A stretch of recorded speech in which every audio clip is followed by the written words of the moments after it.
আমাদের নবী মুহাম্মদ সাল্লাল্লাহু আলাইহি সাল্লাম যখন কোরআন তেলাওয়াত করতেন আরবের বুকে, মদিনার বুকে, আরবের বুকে, মদিনার আরবের বুকে যখন আমাদের নবী মুহাম্মদ সাল্লাল্লাহু আলাইহি সাল্লাম কোরআন তেলাওয়াত করতেন, তখন আবু জাহেল, আবু লাহাব, বড় বড় কাফেরেরা মক্কার ছোট ছোট বাচ্চা ছেলেগুলোকে বলতো, ওই যে মোহাম্মদ কোরআন তেলাওয়াত করছে, যাও তোমরা ওখানে গিয়ে চেঁচামেচি করো। এই আরবের ছেলেরা, ওই যে মোহাম্মদ তার আল্লাহকে ডাকছে, যাও ওখানে গিয়ে ঢোল বাজাও। এই মক্কার ছেলেরা, ওইখানে মোহাম্মদ কোরআন তেলাওয়াত করছে, কোরআন পড়ছে, যাও এমন ভাবে হট্টগোল করো যেন কোরআন, মোহাম্মদের কোরআন আর আদার্স কোনো মানুষ শুনতে না পায়, বুঝতে না পারে। এ কথা কে কাকে বলতেন বলেন তো দেখি? কথা বুঝে আসেন? এই কথা আবু জাহেল, আবু লাহাব তার গ্রামের লোকেদেরকে বলতেন যে মোহাম্মদের কাছে যাও, গিয়ে চেঁচামেচি করো যেন মোহাম্মদের কোরআন তেলাওয়াত করতে একটু ব্যাঘাত ঘটে, যেন না কোরআন তেলাওয়াত করতে পারে। আচ্ছা, এবার আপনাকে বলি, তারা জাহেল, নাদান, অশিক্ষিত মানুষ, তাই বুঝতো না, তাই তারা কোরআন তেলাওয়াত করতে চেঁচাতো। তারা আবু জাহেলের দল, তারা অশিক্ষিতদের দল, তারা বেহায়া মানুষের দল, তারা বুঝে না হাদিস কোরআন, তাই তারা চেঁচামেচি করতো আল্লাহ নবীর সামনে এসে। তো আপনার ছেলেও যে আজকে অপমান করে বাইরে ঘোরাঘুরি করছে, কথা বুঝে আসেনি মনে হয়? তারা জাহেল, তাই চেঁচামেচি করতো। তাহলে আপনার ছেলেও জাহেল নাকি? আপনার ছেলেও কি ইহুদি? আপনার ছেলেও কি খ্রিস্টান? আপনার ছেলেরাও কি বৌদ্ধ? আপনি জানেন না? আল্লাহ নবী কোরআন তেলাওয়াত করতেন, যখন কোরআন তেলাওয়াত করতে দিবেন বলে চেঁচামেচি করতো। আপনার ছেলে, আপনার মেয়ে, আমি আব্দুল করিম বিন আমিনুল ইসলাম এখানে হাদিস কোরআন আলোচনা করছি, আর ওখানে তার গার্লফ্রেন্ড কে মজা ফুর্তি করছে, বলেন আবু জাহেলের থেকে খারাপ কিনা? কথা বলে না? কথা বুঝতে পারেননি? প্রথম বাক্যে একটা কথা বলেছি, আমি যতক্ষণ কথা বলবো আপনারা একটু আমার সাথে কথা বলবেন ইনশাআল্লাহ। বোঝা যায়নি কথা? দেখেন তো আপনার মানবতা দিয়ে, আপনার এতটুকু বিদ্যা দিয়ে, সামান্য বিদ্যা দিয়ে ভাবেন যে আমার ছেলে মেয়ে আজকে যারা মেলাতে ঘুরছে তাদের মাঝে আবু জাহেল, আবু লাহাবের মাঝে কোনো পার্থক্য আছে? তারা কোরআন তেলাওয়াত শুনতে দিবে না বলে চেঁচাতো, আর আপনার ছেলে নিজে হাদিস কোরআন শুনবে না তাই মেলাতে ঘুরছে। দেখেন তো যে ছেলেটা ঘুরছে আমার ছেলে। আমি জঙ্গিপুর মুর্শিদাবাদ থেকে নিয়ে এসেছি, আমি তো নিয়ে আসিনি। এই ময়নার মালদা জেলার গাজল থানার কোন গ্রামের কোন পুরুষ মানুষ, কোন মুসলমানের কন্যা, মুসলমানের ছেলে যারা এখন পর্যন্ত ঘোরাঘুরি করছে, আমি ঠকাবো বেটা? আমি তো ঠকাতে আসি না, আপনার কন্যাকে ঠকাতে হবে আপনাকেই। আপনার বোনকে আপনি ঠকাবেন, আমি নই।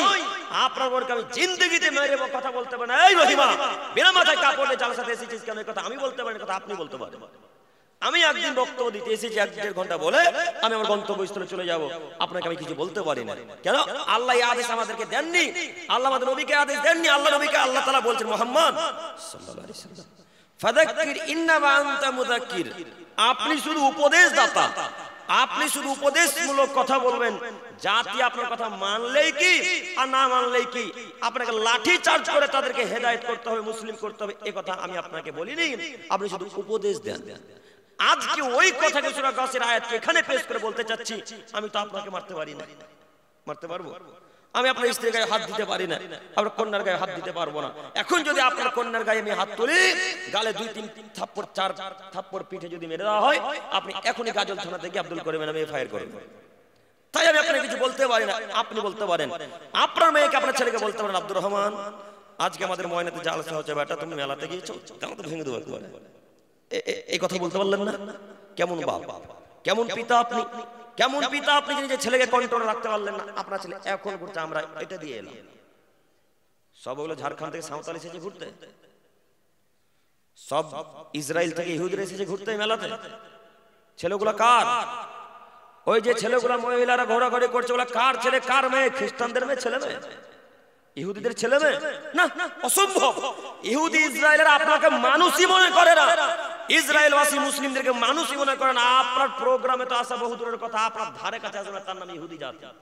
আপনি কেন তার নীতি গ্রহণ করলেন? আপনি কেন তাদের নীতিতে গেলেন? আপনার লজ্জা হয় না? আপনার হায়া হয় না? আপনার ইতস্তবোধ হয় না? একটু বোধগম্য থাকা উচিত, হায়াবোধ থাকা উচিত। ইসলামিক সভাতে কেমন করে খ্রিস্টানদের নীতি মান্যতা দেওয়া হয়, ইসলামিক সভাতে কেমন ভাবে ইহুদিদের মান্যতা দেওয়া হয়, ইসলামিক সভাতে বৌদ্ধদের নীতিকে কেমন ভাবে প্রাধান্য দেওয়া হয়, আমি বুঝতে পারলাম না। আচ্ছা, একজন হাত তুলে এখন বলেন তো যে মেলা বসতে, মেলা বসা হালাল বা হারাম? একজন হাত তুলেন। হারাম, হালাল মেলা বসতে পারবে না তার মানে, তাই তো? মেলা বসা যায় না। তা আপনাদের গ্রামে মেলা বসবে যে? কথা বুঝতে পারেন? আপনারা আঁচ করতে পারেননি কথা দেখবেন, একটু দেখাচ্ছি, দেখেন আপনাকে আঁচ করাচ্ছি। আজকে এখানে মনে হয় আপনারা এখন 60-70টা লোক আছে, আনুমানিক 60-70টা লোক এখানে আছে। আর দেখেন ফুচকার দোকানে, ঝুড়ি জিলাপির দোকানে কত মানুষ আছে দেখেন। আপনাদেরই দোষ। ওই যে ছেলে মেয়েগুলো এখন বাজারে ঘুরছে, ঝুড়ি জিলাপি আইসক্রিমের দোকানে দাঁড়িয়ে আছে, ভ্যানের সামনে দাঁড়িয়ে আছে, যদি ওই দোকানগুলো না থাকতো আজকে কোনো মানুষ, কোনো পুরুষ না আজকে বাজারে ঘুরতো, কেউ ঘুরতো না, সবাই স্টেজের সামনে আসার চেষ্টা করতো, নয়তো বাড়ি চলে যেত। সম্মানিত মুরব্বী সাহেব, আপনাকে আমি কেমন করে বুঝাই একটু। ছেলে আপনার ঠেকাবেন আপনি, আমি নই। মেয়ে আপনার ঠেকাতে হবে আপনাকেই, আমাকে নয়। সন্তান আপনার, আপনি বাধা দেবেন, আমি নয়। দেখেন তো আল্লাহ নবী আপনাকে কি বলেন, মুহাম্মদ সাল্লাল্লাহু আলাইহি ওয়াসাল্লাম বলেন, ইয়া মাসারা সাবাব মান ইসতাতা মিনকুমুল বাত ফালিয়াতাজাওয়াজ। আদমের ছেলে তোমরা শোনো, যদি ক্ষমতা হয় তোমরা বিবাহ করিও, ক্ষমতা না হলে তোমরা বিবাহ করো না। বাণীকার আল্লাহ মুহাম্মদ সাল্লাল্লাহু আলাইহি ওয়াসাল্লামকে বলিয়ে দিচ্ছেন, বুঝতে পারেননি কথা? এ কথা আল্লাহ বলছেন, এ কথা আমাদের নবী বলছেন, যতক্ষণ পর্যন্ত ক্ষমতা না হবে ততক্ষণ পর্যন্ত বিবাহ করতে নিষেধ করেছেন আল্লাহ নবী। আপনি বিবাহ করলেন কেন? কেমন ক্ষমতা প্রয়োগ করলেন? আপনার আইসক্রিম দোকানে আছে মানে? কেমন ক্ষমতা প্রয়োগ করেন আপনার মেয়ে আজকে ফুচকা দোকান আছে মানে? কেমন ক্ষমতা প্রয়োগ করেন আপনার কন্যা আজকে বিনা বোরকা ঢং ঢং ঢং করতে করতে জালার সাথে এসেছে, আবার ঢং ঢং ঢং করে বাড়ি চলে যাবে? কেমন আপনি ক্ষমতা প্রয়োগ করলেন? আপনি কি মনে করেছেন 40-50 হাজার টাকা মাস ইনকাম করার নাম ক্ষমতা? আপনি কি মনে করেন 30 হাজার টাকা মাস ইনকাম করার নাম ক্ষমতা? জি না। 40,000, 20,000, 50,000 টাকা ইনকাম করার নাম ক্ষমতা নয়।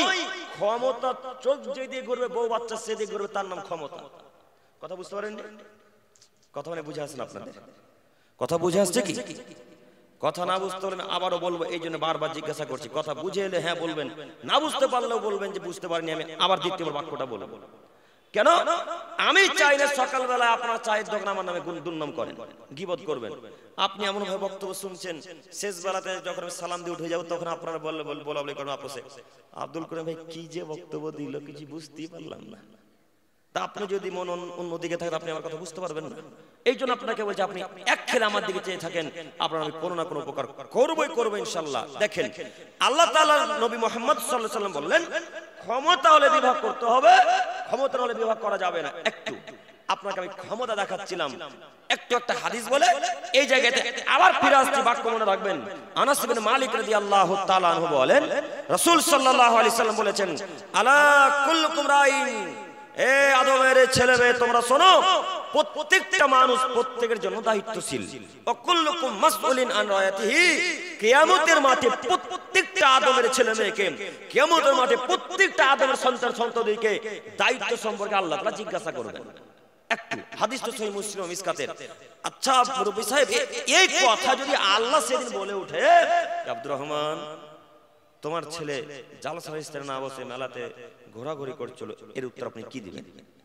যদি আল্লাহ প্রশ্ন করে বসেন, আব্দুর রহমান তোমার মেয়ে বাজারে বিনা বোরখাতে গিয়েছিল, তখন আপনি কি উত্তর দিবেন? তখন আপনি বলবেন, আল্লাহ জানতাম না, আল্লাহ জানতাম না মেলাতে যেতে হয় না, আল্লাহ জানতাম না মহিলাদেরকে পর্দা করে চলাচল করতে, এটা জানতাম না, এই কথা বলবেন। যখনই এই কথা বলবেন তখনই আল্লাহ তাআলা বলবেন, কাযাবতা, তুমি মিথ্যা কথা বলছো। কেন? সেদিন আব্দুল করিম বিন আমিনুল ইসলাম 29 তারিখে তোমাদের গ্রামে গিয়ে বলেনি যে মহিলারা বিনা বোরখাতে চলতে পাবে না। এই বাক্য আপনাকে আল্লাহ জিজ্ঞাসা করবেন, আমাকে নয়।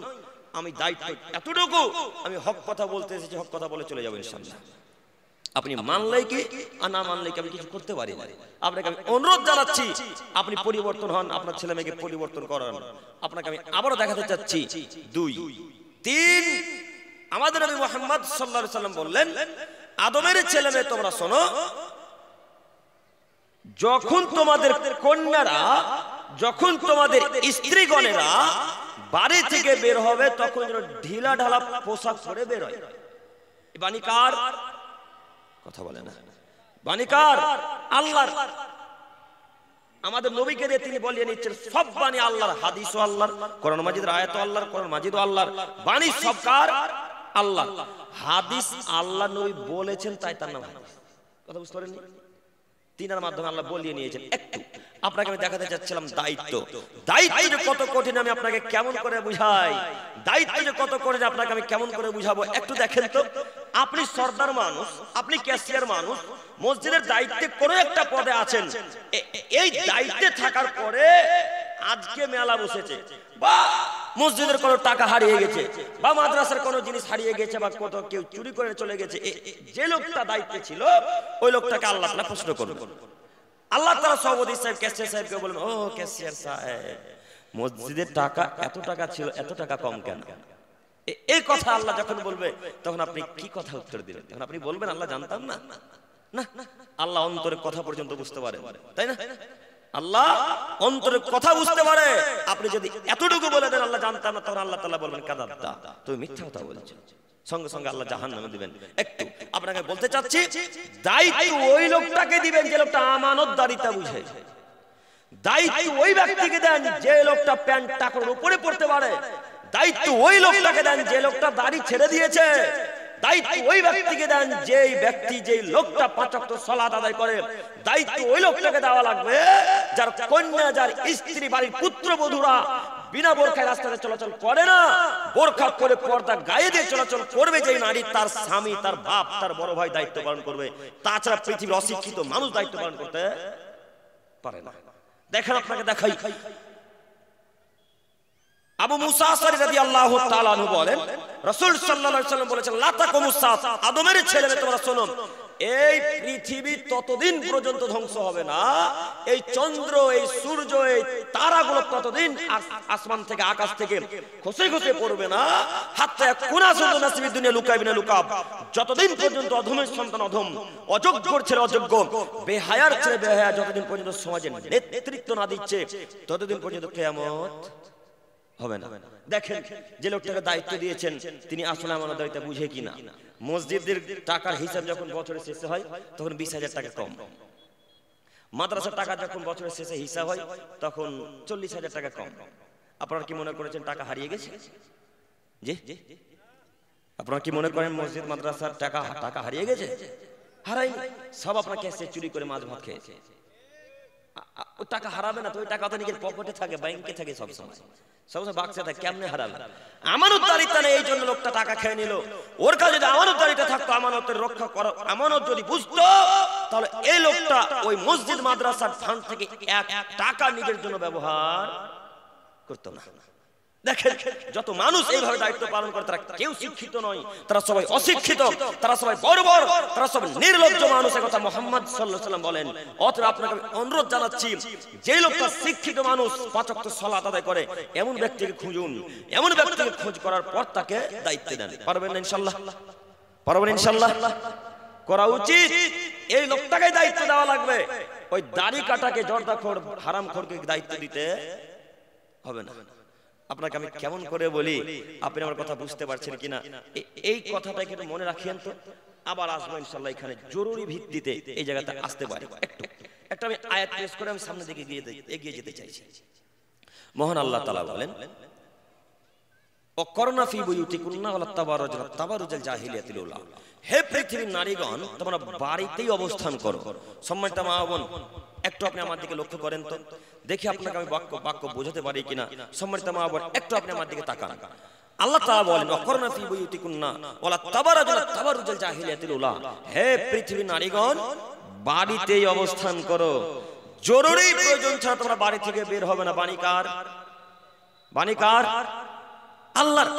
আল্লাহ আমার আপনার কন্যাকে, আমার আপনার স্ত্রীকে বলছেন, এই মহিলা মানুষ, তোমরা বাড়িতেই থাকো, জরুরি প্রয়োজন ছাড়া ঘর থেকে বের হবে না। এই কথা আল্লাহ তাআলা বলেন। এখন রাত্রি 8:24 বাজে। এখন রাত্রি 8:24 বাজে। বলেন দেখি আপনার কন্যার ওই ঝুড়ি জিলাপি দোকানের কাছে কি জরুরি কাজ আছে? কি কাজ আছে? কেমন করে আপনি বলছেন যে আমার স্ত্রী কাজে বেরিয়েছে, এখন রাত্রিতে কি কাজ আছে তার? আপনি কি মরেছেন নাকি? ময়নার গোরস্থানে ঢুকেছেন আপনি? আপনার স্ত্রী ওই আইসক্রিম বালার কাছে গেল, আপনার স্ত্রী ঝুড়ি বালার কাছে গেল, আব্দুল করিম ভাই আইসক্রিম খাবে না? খাবে। ঝুড়ি খাবে না? অবশ্যই খাবে। ওই ঝুড়ি আইসক্রিম কে কিনে এনে দেবে? কে দিবে গো? স্বামী। আপনার কথা বলে বুঝতে পারেন না নাকি? কথা কি বুঝে আসছে? জি, এই ঝুড়ি জিলাপি, এই আইসক্রিম কিনে দিতে বাধ্য আপনি, আপনার স্ত্রীর কাছে যাবে না। দেখেন স্ত্রী যেতে পাবে কিনা। মহান আল্লাহ তাআলা বলেন, ওয়া মিন আয়াতি আন খালাকালাকুম মিন আনফুসিকুম আজওয়াজা। হে পৃথিবীর মানুষ তোমরা শোনো, এই সারা পৃথিবীতে আমার অনেক নিদর্শনাবলী আছে, এই গোটা পৃথিবীতে আমার অনেক নিদর্শনাবলী আছে। সেই নিদর্শনাবলীর মধ্যে আমি আল্লাহ তাআলা তোমার মধ্যে হতে তোমার স্ত্রীকে সৃষ্টি করেছি। কেন? লিতাসকুনু ইলাইহা, যেন আপনি তার কাছে শান্তি তৃপ্তি পান। এই কারণে আল্লাহ সৃষ্টি করেছেন আপনার স্ত্রীকে। এই বাক্যটা মনে রাখেন। আরেকটা আয়াত বলে আমি দুইটা আয়াতের ব্যাখ্যা একসাথে। মহান আল্লাহ তাআলা বলেন, পৃথিবীর আদমের ছেলে তোমরা শোনো, তোমার স্ত্রী তোমার জন্য ক্ষেত, তোমার স্ত্রী তোমার জন্য জমি, তোমার স্ত্রী তোমার জন্য ক্ষেত, তোমার স্ত্রী তোমার জন্য জমি। তুমি তোমার জমিতে ইচ্ছামতো যাও, তুমি তোমার ক্ষেতে ইচ্ছামতো প্রবেশ করো, কোনো মায়ের বেটা বাধা দেওয়ার কোনো ক্ষমতা রাখে না। এটা মনে করেন ভুট্টার জমি। ভুট্টা বুঝেন কি না? মাকাই বলেন আপনারা। ভুট্টার জমি, এই ভুট্টার জমিটা আব্দুর রহমানের। আব্দুর রহমান যদি ওই তার জমিতে সকালে যায়, বৈকালে যায়, দুপুরে যায়, কোনো মায়ের বেটা বাধা দিতে পারবে? কেউ বাধা দেওয়ার অধিকার রাখে না। কেন? জায়গাটা তার, তাই কেউ নিষেধ করতে পারে না। ঠিক ওই উদাহরণ দিয়ে আল্লাহ আপনার স্ত্রীর কথা বলছেন, তোমার স্ত্রী তোমার জন্য ক্ষেত, তোমার স্ত্রীর কাছে ইচ্ছা মতো যাও, ইচ্ছা মতো বেরিয়ে আসো। সূর্য গ্রহণ হলেই কি আর চন্দ্র গ্রহণ হলেই কি না হলেই কি, রাতে তারা দেখতে পেলেই কি না পেলেই কি, এই কোন নীতি চলবে না। সব কুসংস্কার। মায়েদের মুখে শোনা যায় ভরা পেটে স্ত্রী মিলন করলে ছেলে টেরা হবে, সূর্য গ্রহণের সময় স্ত্রী মিলন করলে ছেলে ল্যাংড়া হবে, চন্দ্র গ্রহণের সময় স্ত্রী মিলন করলে নাকি ছেলে টেরা হয়, ল্যাংড়া হয়। এই বক্তব্য শোনেননি? শুনেননি? শুনেছেন? এই নীতি তো খ্রিস্টানরা মান্যতা দেয়। আমরা তো খ্রিস্টান নই না, আমরা খ্রিস্টান। আমরা কি খ্রিস্টান? তাহলে সূর্য গ্রহণ হয়েছে, আপনি ওর স্ত্রীর সাথে মেলামেশা করবেন না কেন? আপনার মাও কত বড় অশিক্ষিত না, এই আপনাকে বলছে বেটা সূর্য গ্রহণ লেগেছে রে বেটা, স্ত্রীর কাছে যাবি না আজকে। যদি আজকে যাস আর এই মিলনের ফলে যদি বাচ্চা হয়, ছেলেটা টেরা হবে। কেমনে আপনার মা বললো এই কথা? সূর্যগ্রহণ চন্দ্রগ্রহণ কোনো ব্যাপারই নয়, শুধু স্ত্রীর কাছে যেতে পাবেন না যখন হাইজ হবে, মাসিক হবে তখন। কথা বুঝেননি? মহিলাদের মাসে মাসে যে রক্তস্রাব হয়, মা হাইজ হয়, মাসিক হয়, এই অবস্থাতে আপনি আপনার স্ত্রীর সাথে মেলামেশা করতে পারেন না। সিয়ামরত অবস্থায় আপনি আপনার স্ত্রীর সাথে মেলামেশা করতে পারেন না। তাছাড়া পৃথিবীর যে কোনো সময় মেলামেশা করতে পারেন। সকাল কি, দুপুর কি, সূর্যগ্রহণ কি, ভরা পেট কি, পেটে বাচ্চা থাকুক আর না থাকুক, 9 মাসের পেট সন্তান থাকুক আর না থাকুক, পেটে থাকুক আর না থাকুক, আপনি মেলামেশা করতে পারেন। এই কথা আমাদের রব আল্লাহ তাআলা বলেন। অতএব আজকের পর থেকে নোংরা নীতিকে বর্জন করবো ইনশাআল্লাহ। পারবেন ইনশাআল্লাহ? আর কোনোদিন এই ধারণা রাখবো না যে ভরা পেটে স্ত্রী মিলন করতে হয় না। এই ধারণা আর থাকবে না আজকে থেকে ইনশাআল্লাহ। ইনশাআল্লাহ বলি না? আপনারা মনে করেন ভরা পেটে স্ত্রী মিলন করলে ছেলে ল্যাংড়া হবে? এটা মনে করেন কি? জি না। তাহলে আপনি কেন সূর্যগ্রহণের সময় স্ত্রীকে বের হতে দিলেন? সূর্যগ্রহণের সময় যদি পেটে সন্তান নিয়ে মহিলারা সূর্যগ্রহণের দিকে তাকায়, তাহলে ছেলেটা নাকি কানা হবে। নাউজুবিল্লাহি মিন যালিক। কে কি উদ্ভট কথা বলে দিচ্ছে মায়েরা, আর সেই কথাগুলো আমাদের বোনেরা বিশ্বাস করে নিচ্ছে। তাই সূর্যগ্রহণের দিন সারা দিন সে আর বাড়ি থেকে বের হচ্ছে না। মা খাওয়া দাওয়া পানি সবকিছু তাকে ঘরে দিয়ে আসে। এরকম ঘরে নাম মনে হয় ময়না চেকপোস্টে নাকি ঘটে, এরকম জানেন না আপনারা? আলহামদুলিল্লাহ, না জানলে দেখেন। আপনাকে দেখাতে চাচ্ছিলাম, আল্লাহ বললেন তোমার স্ত্রী তোমার জন্য ক্ষেত, তোমার জন্য জমি, তোমার জমিতে ইচ্ছা মতো যাও, তোমার জমিতে ইচ্ছা মতো প্রবেশ করো, কেউ বাধা দিতে পারে না। উপরের আয়াতে আমাদের আল্লাহ তাআলা বললেন তোমার স্ত্রীকে আমি আল্লাহ তাআলা তোমার মধ্য থেকে সৃষ্টি করেছি। কেন? লিতাসকুনু ইলাইহা, যেন তুমি তার কাছে শান্তি তৃপ্তি পাও। এই কারণে একটু আপনাকে আমি বলি, আপনি কি মনে করেন স্ত্রী শুধু আপনার না পাড়া প্রতিবেশীর? কথা বলেন।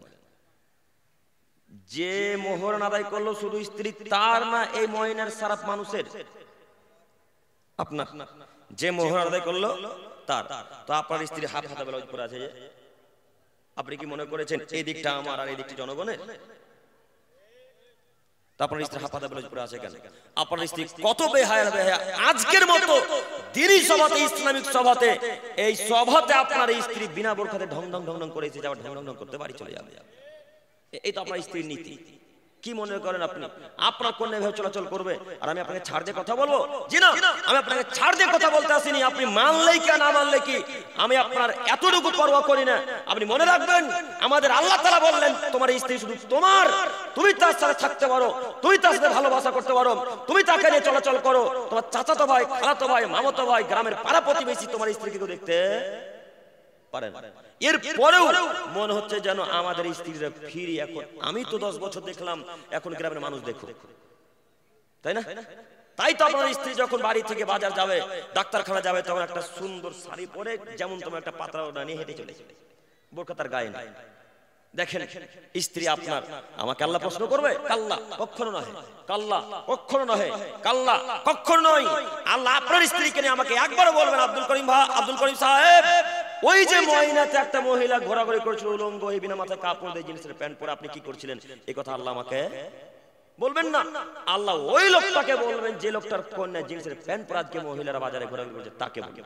কথা বুঝাছেন? আপনি চলে যান, আপনি উঠে যান, দেখেন তো কারণে ঘুরছে। আপনি বিশ্বাস করুন, এইখানে যতটুকু নেকি আজকে অর্জন করবেন, যতটুকু নেকি নিয়ে যাবেন, আপনার কন্যা ওইখানে সব নেকিটাকে বিক্রি করে দেবে। আব্দুল করিম ভাই, কন্যা নেকি বিক্রি করে মানে? ও কন্যা জাহান্নামে গেলে বাপ জাহান্নামে যাবে, এটা জানেন না মনে? স্বামী যদি স্ত্রী জাহান্নামে যায়, তার স্বামীও জাহান্নামে যাবে। কেন? আপনি আপনার স্ত্রীকে কন্ট্রোল করতে পারেন, নিয়ন্ত্রণে রাখতে পারেন। এই জন্য আপনার স্ত্রীকে আপনার নিয়ন্ত্রণে রাখতে হবে। এমনিতে আল্লাহ নবী বললেন, ক্ষমতা হলে বিবাহ করিও, ক্ষমতা হলে বিবাহ করিও না। দেখেন তো আমাদের নবীর একটা কথা আপনাদের মনে আছে না? দেখাই। আমাদের নবী মুহাম্মদ সাল্লাল্লাহু আলাইহি ওয়াসাল্লাম বললেন, এই যুবকের দল, লাঠিটা বাতার উপরে ঝুলিয়ে রাখিও গো, বাতার উপরে লাঠিটা টাঙিয়ে রাখবে। বাতা বুঝেন কি? বাতা বুঝলেন? ওই বাতার উপরে লাঠি ঝুলিয়ে রাখতে আমাদের নবী মুহাম্মদ সাল্লাল্লাহু আলাইহি ওয়াসাল্লাম আদেশ করেছেন। আব্দুল করিম ভাই, লাঠি কেন বাতার উপরে রাখবো? লাঠি এই জন্য রাখতে বলেছেন আমাদের নবী, যে যখনই আপনার কন্যা আপনার স্ত্রীর দরজার সামনে দিয়ে যাবে, তখন লাঠিটা দিকে চোখ পড়বে। বাপরে বাপ, আজকে যদি বিনা মাথায় কাপড় দিয়ে যায়, তাহলে 2-3 পায়না পড়বে আমার পিঠের উপর। বাপরে বাপ, আজকে যদি জিন্সের প্যান্ট পরে বেরোয়, তাহলে তো আমার আব্বু আমাকে দিবে 2-3 লাঠির বাড়ি। এই লাঠিটা দেখে আপনার স্ত্রী আপনার কন্যা ভয় খেত। এই জন্য আমাদের নবী বললেন, লাঠি রেখেছেন? লাঠি রেখেছেন বাতার উপরে? রাখেননি। কি করবেন? আপনি নিজেই তো বুঝেন না স্ত্রীদের পর্দা কেমন করতে হয়, তাই না? দেখেন তো পর্দা বুঝতে পারেন কিনা। এর ভিতরে আব্দুল করিম আছে না হিজরা আছে, বুঝা যাবে না তার নাম? কথা বলে না, কথা বলতে ভয় লাগছে নাকি? কথা বুঝতে পারেন নাকি? এর ভিতরে আব্দুল করিম আছে না হিজরা আছে না মহিলা মানুষ আছে, বুঝা যাবে না তার নাম? পর্দা।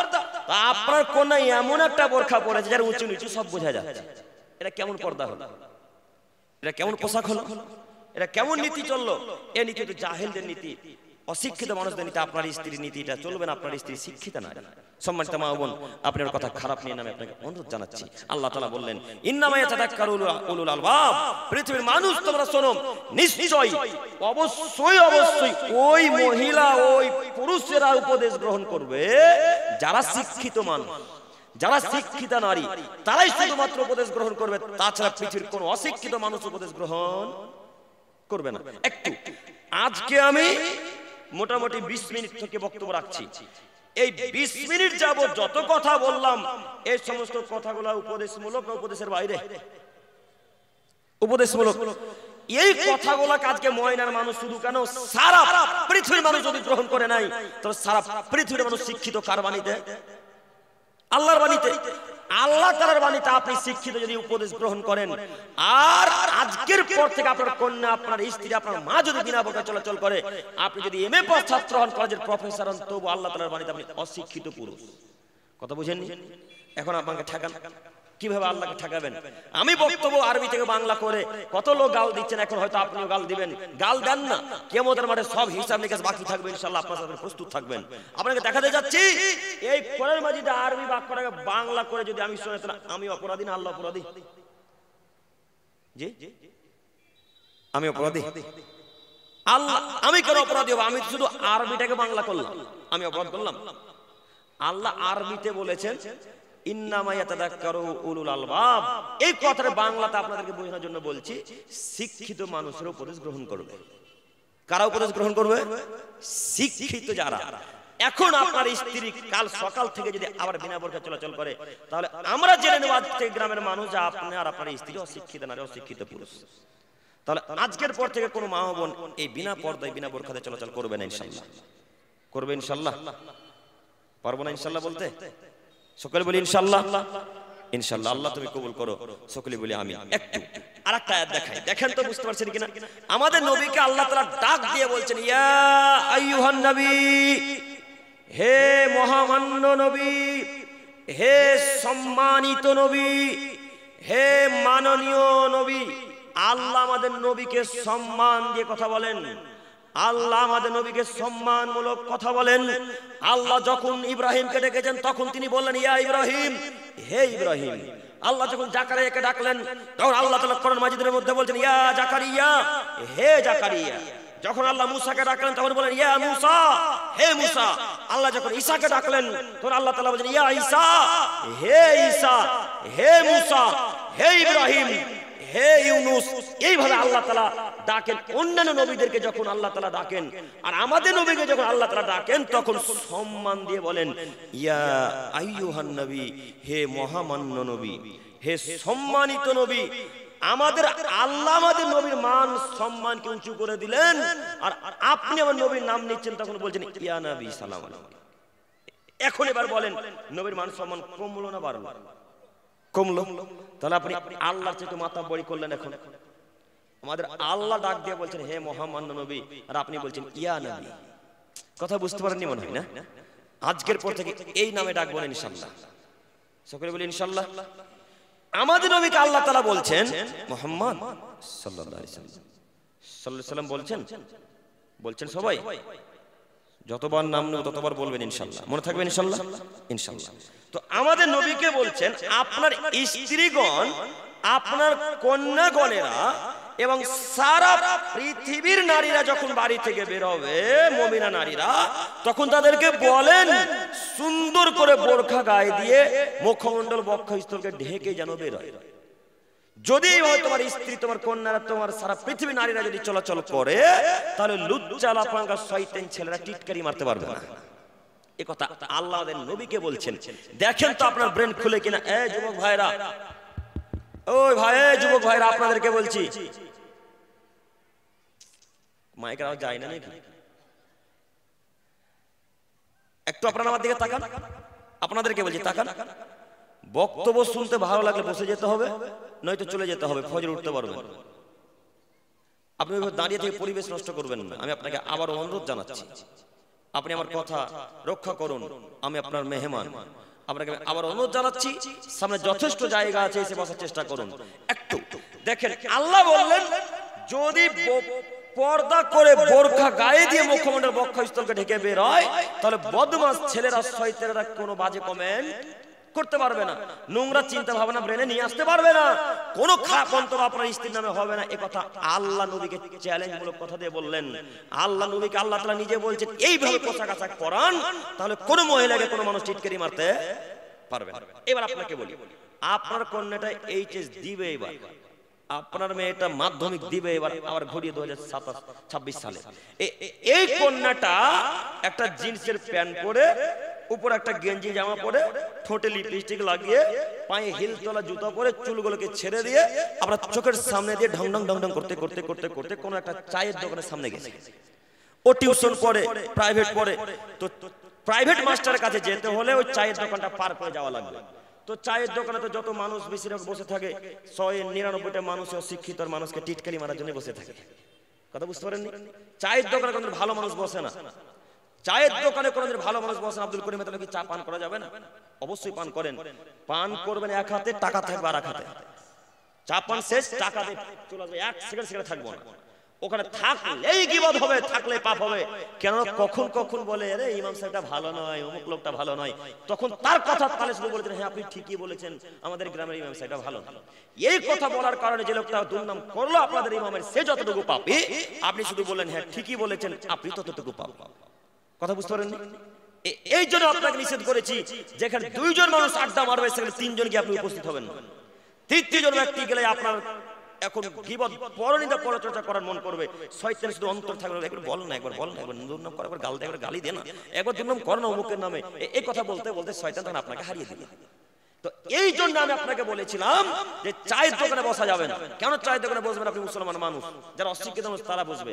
যাই হোক, একটু দেখেন, এই চায়ের দোকানের সামনে দিয়ে আপনার কন্যাটা, জিন্সের প্যান্ট পরা মহিলাটা, নারীটা চলে যাচ্ছিল, ওই লুচ্চালা পাঙ্গা ছেলেগুলা একটা বাজে কমেন্ট করেছে, নোংরা ভাষায় কথা বলেছে, যেই ভাষা আপনাদের সামনে প্রয়োগ করার নয়, যেই ভাষা সমাজের সামনে বলা যায় না, এমন একটা ভাষা প্রয়োগ করে আপনার কন্যা কান্নাকাটি করতে করতে করতে করতে বাড়ি চলে এসেছে। চোখ দিয়ে পানি থামে না, পানি পড়তে অনবরত। তখন আপনার রক্ত টকবক করে ফুটেছে। রহিমা, কি হলো রে বেটি, তুই কান্না করছিস কেন? তখন আপনার আদরের কন্যা বলছে, আব্বু, ওই যে চায়ের দোকানে লুচ্চা ছেলেগুলো ছিল আমাকে বাজে কমেন্ট করেছে, আব্বু আমাকে নিয়ে খারাপ মন্তব্য করেছে। তখন আপনার রক্ত টকবক করে ফুটে উঠেছে। হ্যাঁ, চ দেখা, কে তোকে বাজে কমেন্ট করলো তাকে মেরে ফেলে দেবো, কচু কাটা করে কেটে দেবো, তার গলা চালিয়ে দেবো, কেটে দেবো, এ কথা বলেন না? বলেন তো। খারাপ এখন লাগলো কেন? খারাপ লাগা তো তখন উচিত ছিল যখন আপনার কোন জিনিসের প্যান্ট পরে বাড়ি থেকে বেরোল। কথা বুঝতে পারেন? খারাপ লাগা তখন উচিত ছিল যখন আপনার কন্যা ঠোঁটে লিপস্টিক লাগিয়ে বাড়ি থেকে বেরোলো। খারাপ লাগা তখন উচিত ছিল যখন জিন্সের প্যান্ট পরে, জিন্সের ওই টপ গেঞ্জি পরে আপনার চোখের সামনে বেরিয়ে চলে গেল, তখন খারাপ লাগা উচিত ছিল। ওই ছেলেগুলো কমেন্ট করেছে, এটা আপনি আলহামদুলিল্লাহ পড়েন। ওই ছেলেগুলো আপনার মেয়েকে নিয়ে, আপনার স্ত্রীকে নিয়ে কমেন্ট করেছে, নোংরা কথা বলেছে, আপনি শুকরিয়া আদায় করেন আল্লাহর। আপনার স্ত্রীকে, আপনার কন্যাকে নিয়ে গিয়ে কিডন্যাপ করে বিক্রি করেন, আপনার জন্য ভাগ্য। এটা আপনার ভাগ্যবান মানুষ আপনি। ওরা বিক্রি করে দেয়নি আপনার বোনকে নিয়ে, আপনার কন্যাকে নিয়ে গিয়ে কোথাও কোনো খারাপ কাজ করে দেয়নি, এটা আপনার ভাগ্য। কেন? আপনার কন্যা বেহায়া নগ্ন হয়ে চলাচল করেছে। কথা বুঝতে পারেন?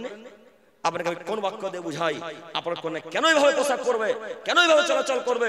আপনাকে আমি কি বাক্য দিয়ে বলবো? এই মহিলা এভাবে চলাচল করতে পারে না।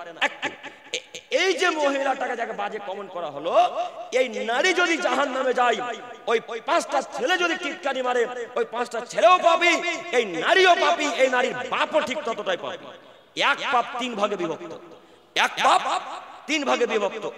এক, আজকে যদি আপনার কন্যাকে 10টা মানুষ দেখে, 10টা মানুষ পাপী, আপনি, আপনার কন্যা পাপী, আপনি পাপী, তো এক পাপে 3 জন পাপী হলো না?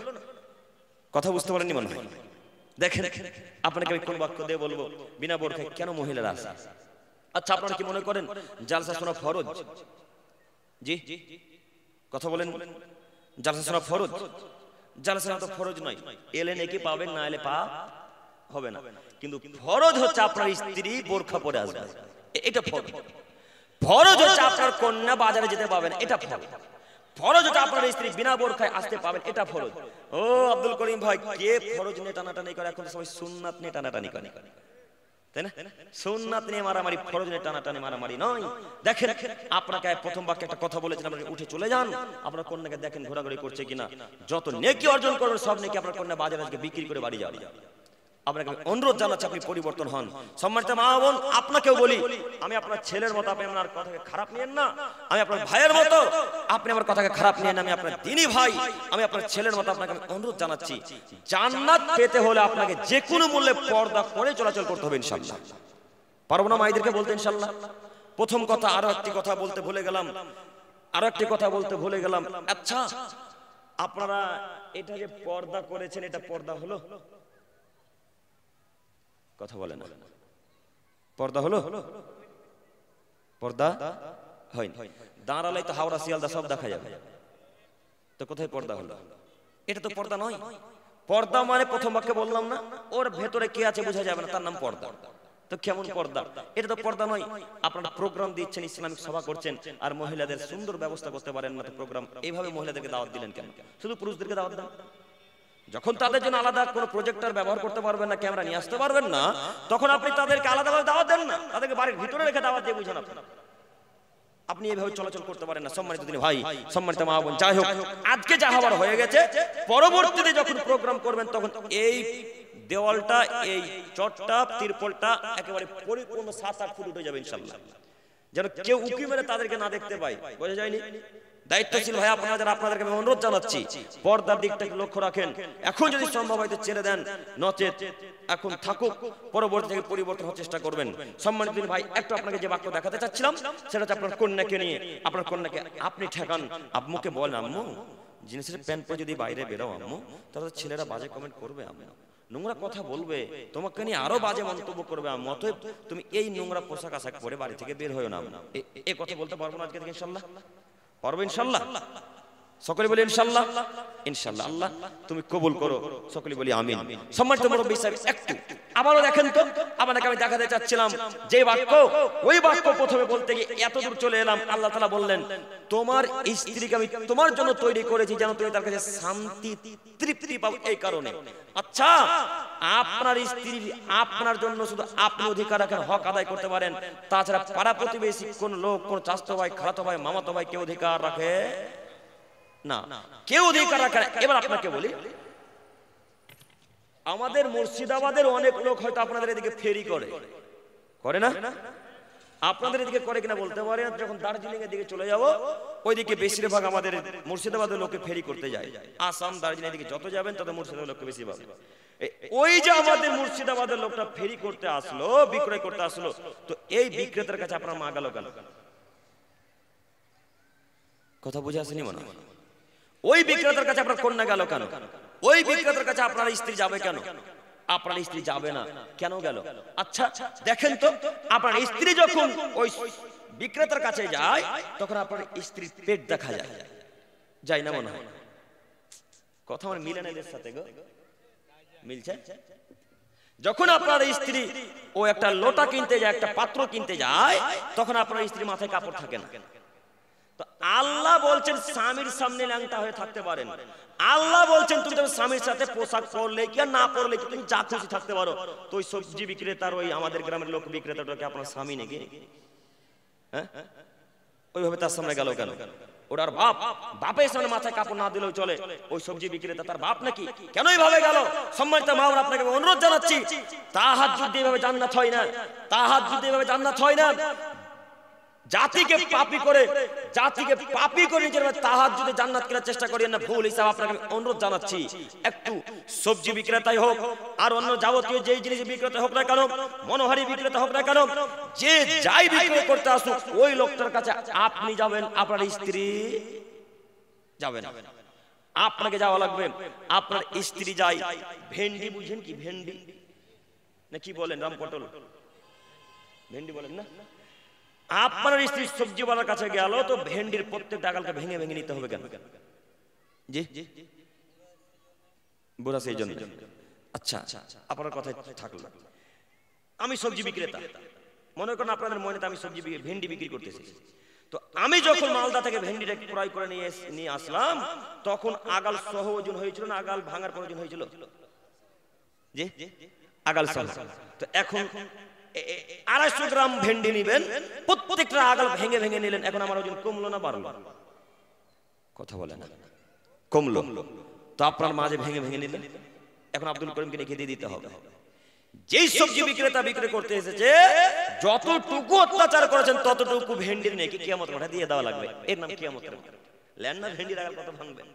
ভেন্ডি জালি হোক, বুড়া হোক, যাই হোক না কেন, যেটা তুলে দিবে সবজি বিক্রেতা লোক, সেইগুলি তুলে নিতে হবে। আপনি প্রত্যেকটা আগালকে ভেঙে ভেঙে নিলেন কেন? এটা আপনার মায়ের নীতি, এটা আপনার বাপের নীতি। আর আপনার বাপের নীতি তো আরো খারাপ। আপনার আব্বা 100 গ্রাম লঙ্কা নিবে, তো ওই কাঁটাতে তারাজুতে দাড়ি পাল্লাতে হয়ে গেছে 100 গ্রাম, হতে হতে আরো নেকিয়ে দিয়েছে।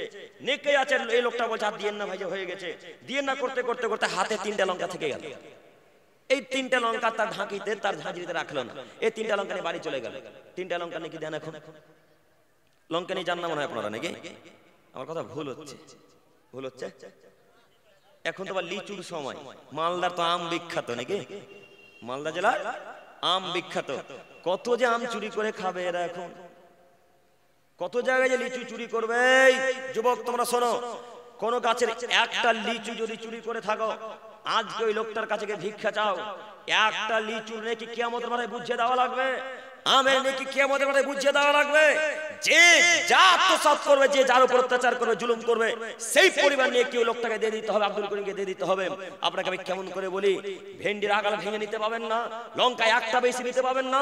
তারা যদি কম দেখ তবু শিকার, দাড়ি পাল্লাই কম দেখ তবু শিকার। দাড়ি পাল্লাই কেউ যদি কম দেয়, কিয়ামতের মাঠে ধরা পড়বে। দাড়ি পাল্লাই কেউ যদি কম দেয়, কিয়ামতের মাঠে ধরা পড়বে। ওই নাকি আপনি কিয়ামতের মাঠে পাবেন, আপনি বেশি নিতে গেলেন কেন? আপনি গিয়ে বেশি নিলেন কেন? আপনি তো বেশি নিতে পাবেন না। সবজি বিক্রেতা বলেন আর গরুর গোশত বিক্রেতাই বলেন, যে যেখানে ব্যবস্থা করুক না কেন, কোন জিনিস মাপে ওজনে কম দিতে পাবেন না। যদি মাপে ওজনে কম দেন, ওই ব্যবস্থা নিশ্চয়ই ধ্বংস হবে, ওই ব্যবস্থা নিশ্চয়ই ধ্বংস হবে, ওই ব্যবস্থা নিশ্চয়ই ধ্বংস হবে। আপনি হয়তো মনে করলেন 800 গ্রাম করলা নিলাম, 800 গ্রাম পটলে এই জায়গাটাকে ধরে এই দিকে নিয়ে কি রাখলাম। আপনারা তো চাষি মানুষ, যখন ধান আগে ওই তারাজুতে মাপামাপি হতো, দেখেননি? দেখেছেন কি? তো 5 কিলো একটা 5 কেজি ওজনের একটা ওই বাটখারা না কি বলেন ওটাকে, বাটখারা একদিকে থাকে আর ধান একদিকে থাকে। যে লোকটাকে মাপতে দেওয়া হয়েছে, লোকটা শুধু এদিকে নেকিয়ে রাখছে। দেখেননি মনে হয় না? কথা মিলছে কি? প্রত্যেক পাল্লাতে 100-200 গ্রাম করে ধান কম। এখন যে লোকটা ক্রয় করে তাকে নাকি বুঝিয়ে দেন তো দেখি। কিভাবে খুঁজবেন? ওর বাড়ি মালদা বা মুর্শিদাবাদে, এখন তাকে খুঁজে পাবেন না। যতদিন খুঁজে না পাবেন ততদিন এ পাপ ক্ষমা আর হবে না। আপনাকে কেমন করে বলবো অত্যাচার কত কঠিন। সম্মানিত ভাই দেখেন, আপনাকে আমি আবারও বলতে চাচ্ছি, মাও বোনেরা এভাবে চলাচল করবেন আজকে থেকে ইনশাআল্লাহ। ইনশাআল্লাহ সবজি বাজারের কাছে মায়েরা যাবেন ইনশাআল্লাহ, বলতে পারবেন ইনশাআল্লাহ? সবজি বাজারের কাছে মায়েরা যাবেন ইনশাআল্লাহ। সবজি আপনি কিনে এনে দেবেন, আপনার ছেলে কিনে এনে দেবে, আপনার বড় ছেলে কিনে এনে দেবে, পাড়া প্রতিবেশীরা আর অন্য কোনো পুরুষ মানুষ কিনে এনে দেবে। মহিলা মানুষ যাবেন আজকে থেকে ইনশাআল্লাহ। এখানে আজকে তওবা করে উঠবেন, পারবো ইনশাআল্লাহ? ইনশাআল্লাহ। আল্লাহ তুমি কবুল করো, সকলে বলি আমিন।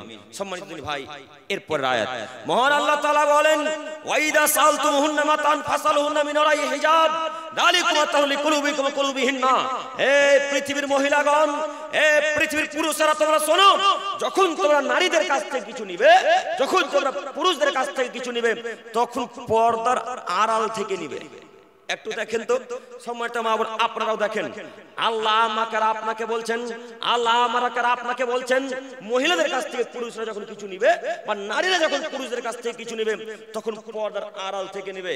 সেটা পর্দা বোরখা হতে পারে, সেটা পর্দা নাকাব হতে পারে, সেটা পর্দা দেওয়াল হতে পারে, সেটা পর্দা জমি, যে কোনো পর্দা হতে পারে। যে কোনো পর্দার আড়াল থেকে যদি আপনি আর আপনার গ্রামের কোন মহিলা আড়াল থেকে নেওয়া নেই করেন, তো আমাদের রব মহান আল্লাহ তাআলা বলেন, তাদের দুইজনের অন্তর পবিত্র থাকবে, তাদের দুইজনের অন্তর পবিত্র থাকবে। এবার আপনাকে বলি, আপনার স্ত্রী বিনা বোরখায় রাস্তার বাজারে ঘুরে, আপনার স্ত্রী বিনা বোরখায় রাস্তার বাজারে ঘোরাঘুরি করে, তাকে যখন বলা হয় আম্মু পেটটা ঢাকেন না, আম্মু মাথায় কাপড় দেন না, আম্মু এভাবে চলাচল করছেন কেন, তখন আপনার আম্মা বলে, মাথায় কাপড় দিনে তাতে কি আছে, ঈমান ঠিক আছে। এই কথাটাই মুরব্বীদের মতো, এদেরকে সালাতের ব্যাপারে যখনই কথা বলা হয় তখন বলে নামাজ পড়েন তাতে কি আছে, ঈমান ঠিক আছে। আশ্চর্য দুনিয়া, যারা 5 ওয়াক্ত নামাজ পড়ে তাদের পরিপূর্ণ ঈমান টিকে না, আর আপনি নামাজ না পড়ে ঈমানকে টিকিয়ে রেখেছেন বলছেন। আব্দুল করিম ভাই কেমন কথা বললেন গো, যারা 5 ওয়াক্ত সালাত আদায় করে তাদের ঈমান নেই, মানে দেখবেন ঈমান আছে কিনা, দেখবেন একটু, দেখবেন একটু, দেখবেন একটু আপনার ঈমান দেখাবো। দেখেন আবু হুরায়রা রাদিয়াল্লাহু তাআলা আনহু বলেন, রাসূল সাল্লাল্লাহু আলাইহি ওয়াসাল্লাম বলেছেন, লা তাসরাবুল খামরা হিনা ইয়াসরিবু ওয়া হুয়া মুমিন। যখন কোন মানুষ নেশাদার দ্রব্য খায় পান করে, তখন তার অন্তরে ঈমান আছে, কথা ইসলাম মেনে নেয়। যখন কোন মানুষ নেশাদার দ্রব্য খায় পান করে, তখন তার অন্তরে ঈমান আছে, কথা ইসলাম মেনে নেয় না। একটু এবার আপনাকে দেখাই, একটা মুরব্বী সাহেব 5 ওয়াক্ত সালাত আদায় করে, আবার গুলো মাঝে। একটা মুরব্বী সাহেব 5 ওয়াক্ত সালাত আদায় করে, আবার বিড়িতেও টান মারে। একটা মুরব্বী সাহেব 5 ওয়াক্ত সালাত আদায় করে, আবার জর্দা পানও খায়।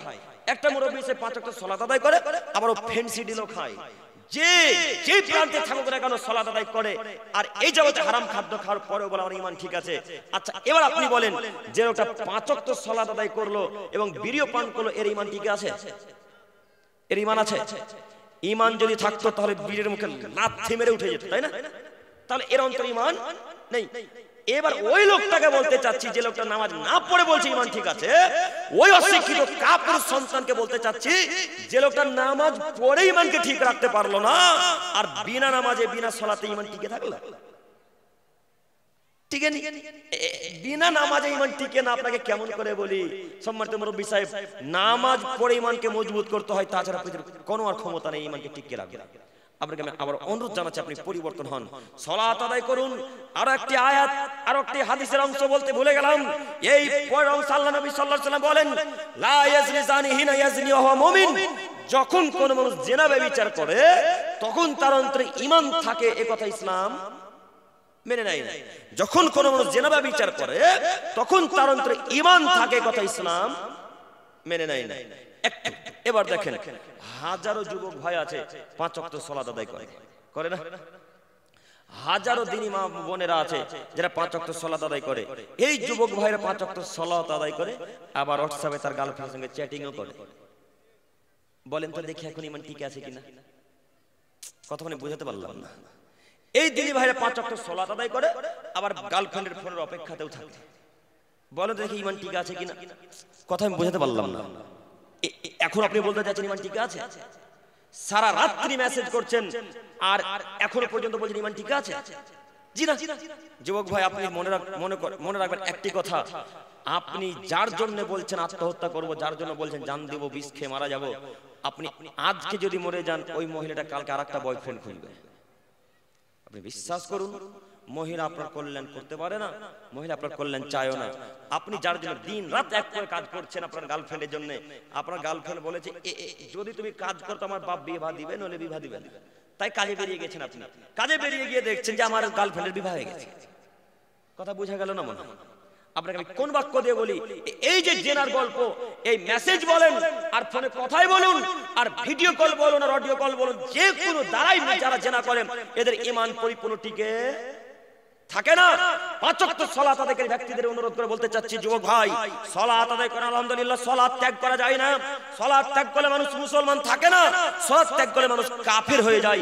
আপনাকে আমি অনুরোধ জানাচ্ছি, সালাত আদায় করতেই হবে এবং জিনা ব্যভিচারের মুখে লাথি মেরে করতে হবে ইনশাআল্লাহ।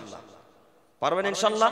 আপনি বিশ্বাস করুন, আপনি যার জন্য কাজকর্ম করছেন এই মহিলা আপনাকে ফাঁসাবে। আপনাদের আশেপাশে কোন একটা পার্কের নাম বলতে পারবেন কেউ? এই মালদাতে পার্ক নাই? আছে? কোথায় আছে? কোন দিকে? আচ্ছা, গোল্ডেন পার্ক। এই যুবক ভাই একটু দেখেন তো, এই যে গোল্ডেন পার্কে আপনি আপনার গার্লফ্রেন্ডকে ঘুরতে নিয়ে গেছেন। গার্লফ্রেন্ডকে ঘুরতে নিয়ে গিয়ে আপনার গার্লফ্রেন্ডের বাপের সাথে দেখা, তো যেমনই তার বাপের সাথে দেখা তেমনই কথাকে পরিবর্তন করে দেবে। আব্বু আব্বু আব্বু, এই ছেলেটা আমাকে জোর করে গোল্ডেন পার্কে নিয়ে যাবো, একে আপনি জেলে দেন, একে আপনি পুলিশের হাতে তুলে দেন। এই কথা মহিলারা বলতে পারে না? মনে হয় পারে। দেখবেন পারে কিনা? দেখেন, সকলে জানা আছে ইউসুফ জুলাইখার ঘটনা, মনে নেই? ইউসুফ জুলাইখার ঘটনা মনে নেই? জুলাইখা ইউসুফের সঙ্গে এখন ব্যভিচার করবে, জিনা করবে, তার সাথে জোরপূর্বক মেলামেশা করবে।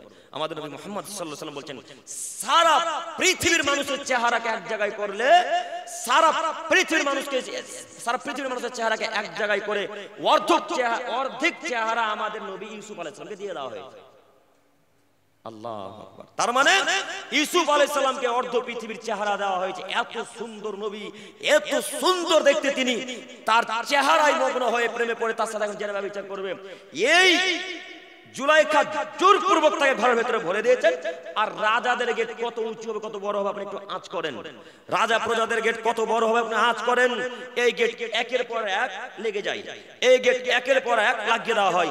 ইউসুফ আলাইহিস সালামকে যখন বলেন, ইউসুফ তোমার সাথে আমি ব্যভিচার করব, খারাপ কাজে লিপ্ত হবো এখন, তখন ইউসুফ আলাইহিস সালাম বলেন, মাশাআল্লাহ, এই জুলাইখা বলো কি, আমি আল্লাহকে ভয় করি, আমি তোমার জন্য এই নোংরা কাজে লিপ্ত হতে পারি না, আমি ব্যভিচারের কাজে, জেনার কাজে লিপ্ত হতে পারি না।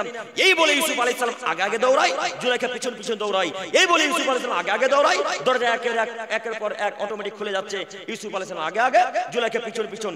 প্রথম দরজা খুলে যাবে এমন অবস্থায় জুলাইখার সামনে, যেমনই দরজা খোলা, জুলাইখার স্বামী মেন গেটের সামনে দাঁড়িয়ে স্বামীকে দেখে বাক্যকে পরিবর্তন করে দিয়ে সঙ্গে সঙ্গে বলছেন, দেখেন এতদিন দুধ কলাতে কালসা পুষলেন, দেখেন আপনি ছিলেন না, তার সুযোগ নিয়ে আমার সাথে ব্যভিচার করার জন্য ব্যস্ত হয়েছিল। আচ্ছা বলেন তো এতক্ষণ কে ব্যস্ত ছিল? এতক্ষণ গো? জুলাইখা। সঙ্গে সঙ্গে কথা পরিবর্তন করতে পারে, তার নাম নারী মানুষ। সঙ্গে সঙ্গে কথাকে পাল্টে দিতে পারে, তার নাম মহিলা মানুষ। যেই পার্কে হোক না কেন, অবিবাহিত অবস্থায় কোনোদিন যাবেন না। এই ছেলে মেয়ে এই মহিলা আপনাকে যে কোনো সময় ফাঁসি দিতে পারে, আপনাকে কেমন করে বুঝাই? আপনি পরিবর্তন হন যুবক ভাই, জেনার পথ বন্ধ করে দেন, ঈমান টিকে থাকবে ইনশাআল্লাহ। সম্মানিত তুমি ভাই বোন, বলছিলাম ওই বাক্য বলতে গিয়ে এত দূরে চলে এলাম, পর্দার আড়াল থেকে মহিলাদের কাছ থেকে কিছু নেওয়া লাগবে। সম্মানিত মা বোন, আপনি সবজিওয়ালার কাছে যান, আপনাকে নিষেধ করতে আসেনি। আপনি ঝুড়ি জিলাপিওয়ালার কাছে যান, নিষেধ করতে আসেনি। আমি তখনই নিষেধ করেছি যখন আপনার স্বামী বাড়িতে আছে, যখন বাড়িতে পুরুষ মানুষ আছে তখন আপনি যেতে আর পারেন না। পুরুষ মানুষ বাড়িতে এই ছোট ছেলে কেউ নেই, এখন যদি আপনাকে যাওয়াই লাগে সুন্দর করে মুখমণ্ডলকে ঢেকে পর্দা করে তারপরে সবজিওয়ালার কাছে যেতে হবে। তবু সবজিওয়ালার সব সমস্ত সবজিকে নেড়ে ঘেটে নিতে পাবেন না। বলতে হবে ভাইয়া আলু দেন 1 কিলো, ভাইয়া পটল দেন 500, এই বলে দূর থেকে নিতে হবে। তার সবজি নেড়ে ঘেটে নিতে আপনি পাবেন না। এর নাম বিধান, এটা হলো ইসলাম। সম্মানিত মুরব্বী হিসেবে আপনাকে অনুরোধ জানাচ্ছি, মহিলাদের জন্য আপনি বাড়িতে ব্যবস্থা করেন। সবজি আপনি বাজার থেকে এনে দিবেন, যাবতীয় জিনিস যা লাগে আপনি এনে দিবেন, আপনার স্ত্রী বাজার যাবে না, এই কথা ঠিক। এরপরে হাদিস আব্দুল্লাহ বিন আব্বাস রাদিয়াল্লাহু তাআলা আনহু বলেন, রাসূল সাল্লাল্লাহু আলাইহি সাল্লাম বলেছেন, ইত্তালাতু ফিল জান্নাতি ফারাইতু আকসারা আলিল ফুকারা। একটু আমাদের নবীকে জিবরাইল আলাইহিস সালাম বললেন, মুহাম্মদ সাল্লাল্লাহু আলাইহি সাল্লাম একটু দেখেন তো জান্নাতে কারা আছে। আমাদের নবীকে জিবরাইল বলছেন, মুহাম্মদ সাল্লাল্লাহু আলাইহি সাল্লাম একটু দেখেন তো জান্নাতে কারা আছে। তো জিবরাইলের কথা শুনে আমাদের নবী মুহাম্মদ সাল্লাল্লাহু আলাইহি সাল্লাম এইভাবে উকি মারলেন। তো উকি মারতেই আল্লাহ রাসূল বলছেন, ইত্তালতু ফিল জান্নাতি ফারাইতু আকসারা আহলিল ফুকারা। আমি যখন উকি মারলাম তখন দেখলাম জান্নাতের অধিকাংশ অধিবাসী দরিদ্র। জান্নাতের অধিকাংশ অধিবাসী দরিদ্র। আল্লাহ জান্নাতকে পরিপূর্ণ করে দিয়েছে গরিব মানুষ দিয়ে, কিছু ধনী ব্যক্তি। এরপরে জিবরাইল আলাইহিস সালাম আবার বললেন, আল্লাহ নবী এবার একটু জাহান্নামের দিকে দেখেন, জাহান্নামে কি আছে একটু দেখেন না। জিবরাইল আলাইহিস সালামের কথা শুনে আমাদের নবী মুহাম্মদ সাল্লাল্লাহু আলাইহি সাল্লাম এইভাবে জাহান্নামের দিকে উকি মেরে দেখছেন। উকি মেরে উঠেই আল্লাহ নবী বলছেন, ইত্তালাতু ফিল জান্নাতি ফারাইতু আকসারা, ইত্তালাতু ফিন নারি ফারাইতু আকসারা আহলিন নিসা। আমি যখন জাহান্নামের দিকে লক্ষ্য করলাম, জাহান্নামের অধিকাংশ অধিবাসী শুধু দরিদ্র, জাহান্নামের অধিকাংশ অধিবাসী শুধু নারী আর নারী, জাহান্নামের অধিকাংশ অধিবাসী শুধু নারী আর নারী। জাহান্নামকে আল্লাহ পরিপূর্ণ করে দিয়েছেন নারী মানুষকে দিয়ে, কিছু পুরুষ মানুষ। 1999টা মহিলা জাহান্নামে যাবে, 1999টা মহিলা জাহান্নামে যাবে, একটা পুরুষ মানুষ জাহান্নামে যাবে। এই নাম জাহান্নাম। সম্মানিত মা বোন, আপনার অন্তরে এখন প্রশ্ন জাগতে পারে, আমরা এত কেন জাহান্নামী, আমরা এত কেন জাহান্নামে, আমরা এত কেন জাহান্নামে যাব? আপনাদের জাহান্নামে যাওয়ার সবথেকে বড় কারণ স্বামীর শুকরিয়া আদায় না করা। এই কারণে প্রথমত আপনাকে জাহান্নামে যাওয়া লাগবে। দ্বিতীয়ত বড় কারণ পর্দা না করে চলাচল করা। পর্দা না করে যারা চলাচল করে জাহান্নামে যাবে। মুহাম্মদ সাল্লাল্লাহু আলাইহি সাল্লাম বললেন, যাদের ব্যাপারে আল্লাহ তাআলা সরাসরি জাহান্নামের কথা ঘোষণা করেছেন, যাদের ব্যাপারে আমাদের নবী আমাদের আল্লাহ তাআলা সরাসরি জাহান্নামের কথা ঘোষণা করেছেন, তাদের মধ্যে অন্যতম হলো বেপর্দা মহিলা, বেপর্দা নারী। সম্মানিত মা বোন, আমি আপনার ছেলের মতো, আমি আপনার ভাইয়ের মতো, আপনি আপনার কথাকে খারাপ নিয়েন না। আমি আপনাকে অনুরোধ করে বলতে চাচ্ছি, যদি জান্নাত পেতে চান তাহলে পরিবর্তন হতেই হবে ইনশাআল্লাহ। পারবেন ইনশাআল্লাহ? আপনার স্ত্রী যদি পরিবর্তন না হতে চায়, আপনি তাকে বাধ্য করেন। যদি না শোনে তখন তাকে শেষ পর্যায়ে এসে তালাক দেওয়া লাগবে। কিন্তু বিনা বোরখা আমার স্ত্রী চলাচল করবে, এইরকম স্ত্রী নিয়ে আমরা চলাচল করবো না ইনশাআল্লাহ। পারবেন না বলতে? ইনশাআল্লাহ। ও আচ্ছা আচ্ছা, সম্মান আপনি বলেন। আসসালামু আলাইকুম। যারা খাওয়া দাওয়ার এখনো বাকি আছে তাদেরকে বলার জন্য বললো, ওই সামনে কাউন্টার আছে, কাউন্টারে টিকিট কেটে পিছনে পূর্ব দিকে খাওয়ানো হচ্ছে। এখনো যারা বাকি আছেন আস্তে আস্তে আপনারা গিয়ে খাওয়া যেতে করবেন। সম্মানিত উপস্থিতি, আমি আলোচনা করছিলাম মহিলাদেরকে নিয়ে। একটু সম্মানিত মা বোন, আপনারা এত কেন জাহান্নামী? তার বড় কারণ স্বামীর কথাকে প্রাধান্য না দেওয়া। স্বামীর কথা অক্ষরে অক্ষরে মান্যতা দিতে হবে, স্বামীর কথাকে অক্ষরে অক্ষরে মান্যতা দিতে হবে। আব্দুল করিম ভাই, স্বামীর কথা যে মান্যতা দিব, তো স্বামী যেমন মদখোর, মদ পান করেছে, দিন রাত আমাকে মারে। আব্দুল করিম ভাই, আপনি যে বলেন স্বামীর কথাকে যে কোনো মূল্যে প্রাধান্য দিতে হবে, তো আমার স্বামী যে গাঁজাখোর, গাঁজা খেয়ে আমার উপর অত্যাচার করে, জি, স্বামী মদখোর হোক, গাঁজাখোর হোক, ফেন্সিডিল খোর হোক, হিরোইন খোর হোক, আর যাবতীয় যাই খাক না কেন, আপনি যতক্ষণ পর্যন্ত তার আন্ডারে থাকবেন ততক্ষণ পর্যন্ত আপনি তার কথা মানতে বাধ্য। আব্দুল করিম ভাই না, আমি মানতে পারি না, আমি মদখোর স্বামীর কথা মানতে পারবো না। যদি না মানতে পারেন তাহলে খোলা তালাক নিয়ে বাপকে ডাকেন, সমাজ বসিয়ে খোলা তালাক নিয়ে বাপের বাড়ি চলে যান, বাঁচার পথ আছে ইনশাআল্লাহ। স্বামীর আন্ডার থেকে স্বামীর কথাকে অমান্য করে চলবেন, এই কথা ইসলাম মেনে নেয় না। স্বামীর আন্ডার থেকে স্বামীর কথাকে অমান্য করে চলবেন, এই কথা ইসলাম মেনে নেয় না। যেই মহিলা স্বামীর কথাকে অমান্য করে চলবে জান্নাতে যাবে না, যেই মহিলা স্বামীর কথাকে অমান্য করে চলবে মহিলা জান্নাতে যাবে না।